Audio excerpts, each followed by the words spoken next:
Hey guys, so last weekend's pepper video was very popular, and I figured it would be because you guys have been waiting for it for a long time. And as usual, I thought I covered everything, but I left some things out and you guys were quick to ask lots of great questions. So I'm just going to take a few minutes and go over some of the questions that were most popular.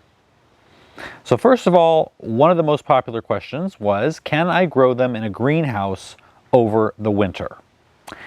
And that is a possibility depending on how cold it gets in the winter where you are. You guys wanted to know, the lowest temperature they could take. And it is usually in the wintertime here. Like I said, I overwinter my peppers outside. It is usually in the lowest it gets is about the mid to upper 30s, and that's during a really cold spell.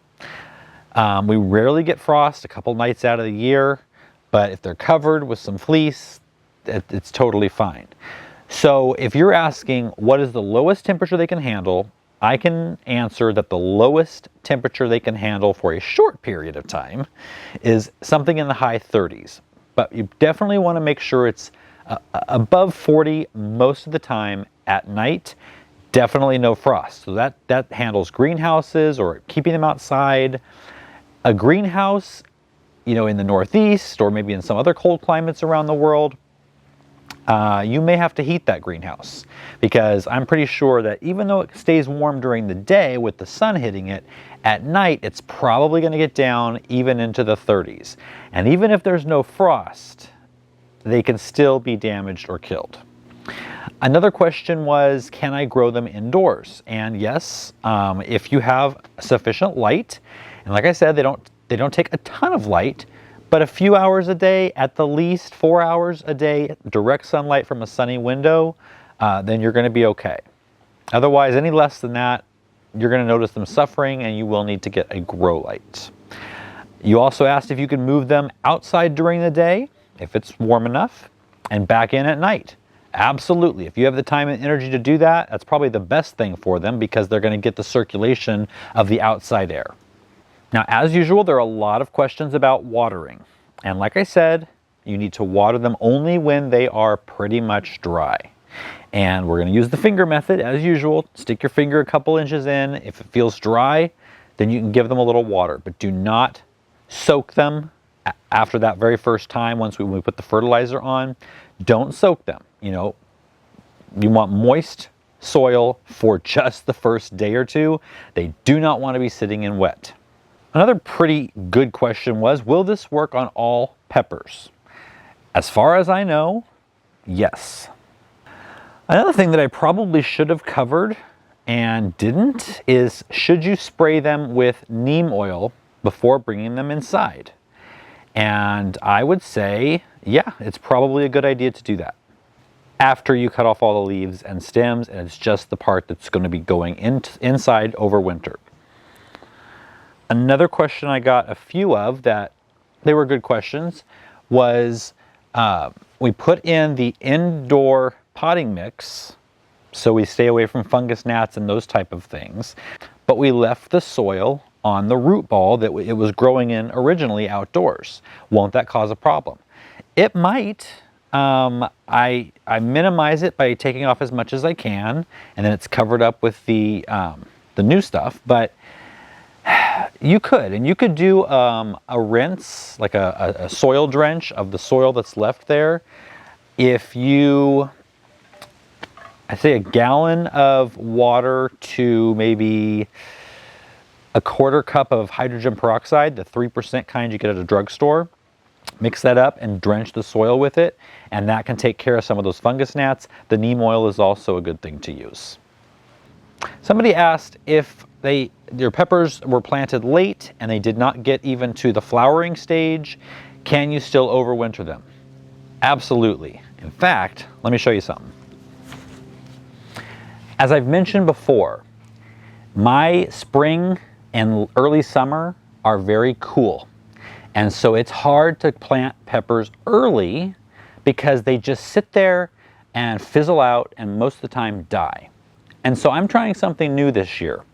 Habanada was a big letdown for me 2 or 3 years now in a row. I have not successfully grown a habanada from seed to getting it in the garden and even growing past an inch tall. Now, for those of you who don't know habanada, it's habanero pepper with the same flavor, but no heat. I'm not a heat guy. All right, so this is my answer to that. This is my experiment that I'm doing this year, and I'll let you all know. I planted some seeds August 24th, habanada, and then these are Fresno chilies. And I'm going to grow them outside as long as I can. I'm going to put them in probably big pots, and then I'll overwinter them. And then I'm going to take them out in the spring, and hopefully they've grown enough this year, while they won't bloom, but they will have grown enough to get an earlier start next spring. So I'll keep you up to date on that, but yes, you can definitely, even if they haven't made it to the flowering stage or the fruiting stage, you can definitely overwinter them.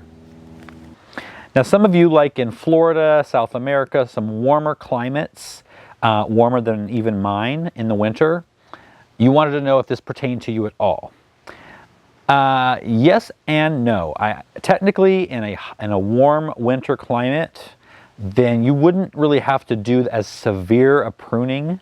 I would still take off, you know, at least half the plant, and I would definitely take off all the leaves, give it a spray with some neem oil, and let it start again fresh. That's just my opinion. And a lot of you are working on your cold, icy heart, so that's hilarious.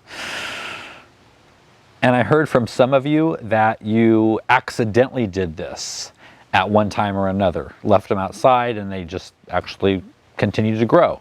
That's how I figured it out as well. There was a popular question regarding, should you take diseased plants inside for the winter or just cut your losses and start again next year? I would say if it's just a leaf disease, like, you know, if it's not affecting the stems, and you'll know that because the stems will be turning brown and getting soft, then, you know, if you cut it back as severely as I did, you probably cut off most of the virus and you're going to be fine. Again, give it maybe some neem oil before you put it into storage, and that should help. This is kind of off topic, but honestly, Tomato Tuesday is going to be over on Tuesday, so I don't have a spot for this. So I'm going to throw it in because it did come in over in these questions, and tomatoes are related to peppers. Should you overwinter your tomato plants? Personally, I'm going to grow mine outdoors as long as I can, and that's usually probably November, December. But I'm not going to take the trouble to take them inside to start again next year. Usually they're kind of worn out at the end of the year, and it's just as easy to start from seed again in the spring. I would just start early in the spring indoors, some seeds, and I wouldn't take the time or fuss to save your tomato plants from year to year. But again, my opinion. If you're already growing your peppers in containers outdoors, you can leave them in those containers and just take them right indoors. The only reason mine were in the ground, kind of in raised beds, but the only reason we put them in small pots is to keep you from overwatering. So you just want to, if you take the same pot in they were growing in, just make sure that you're not overwatering them.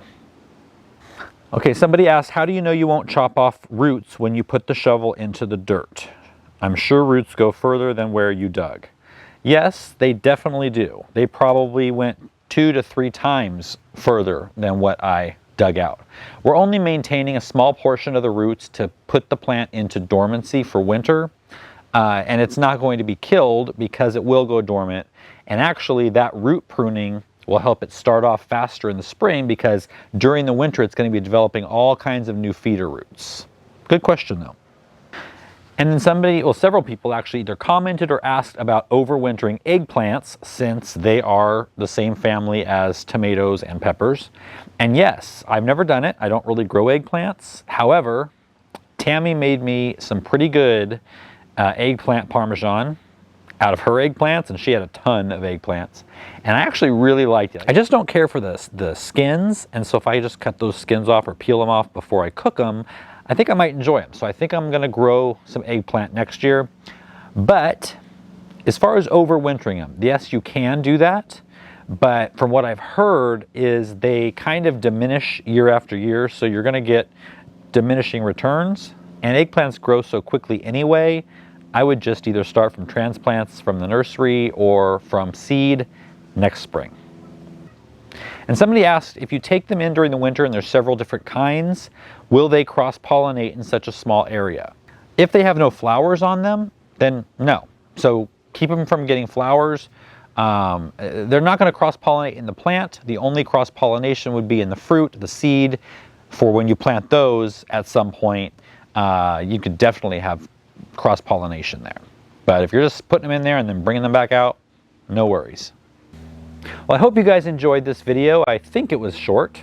We'll find out in editing as usual. But tomorrow, we are actually going to be doing our first ornamental video.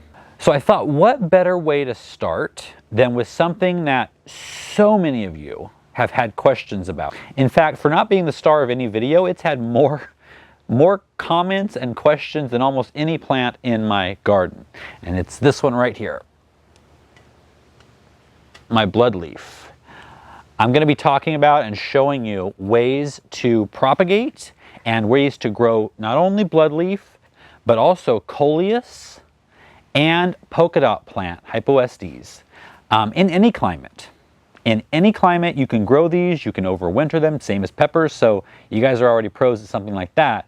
But they are something that fills in the empty spots with great color where flowers may not grow. So stay tuned tomorrow for that one. I will see you then. Enjoy the rest of your weekend.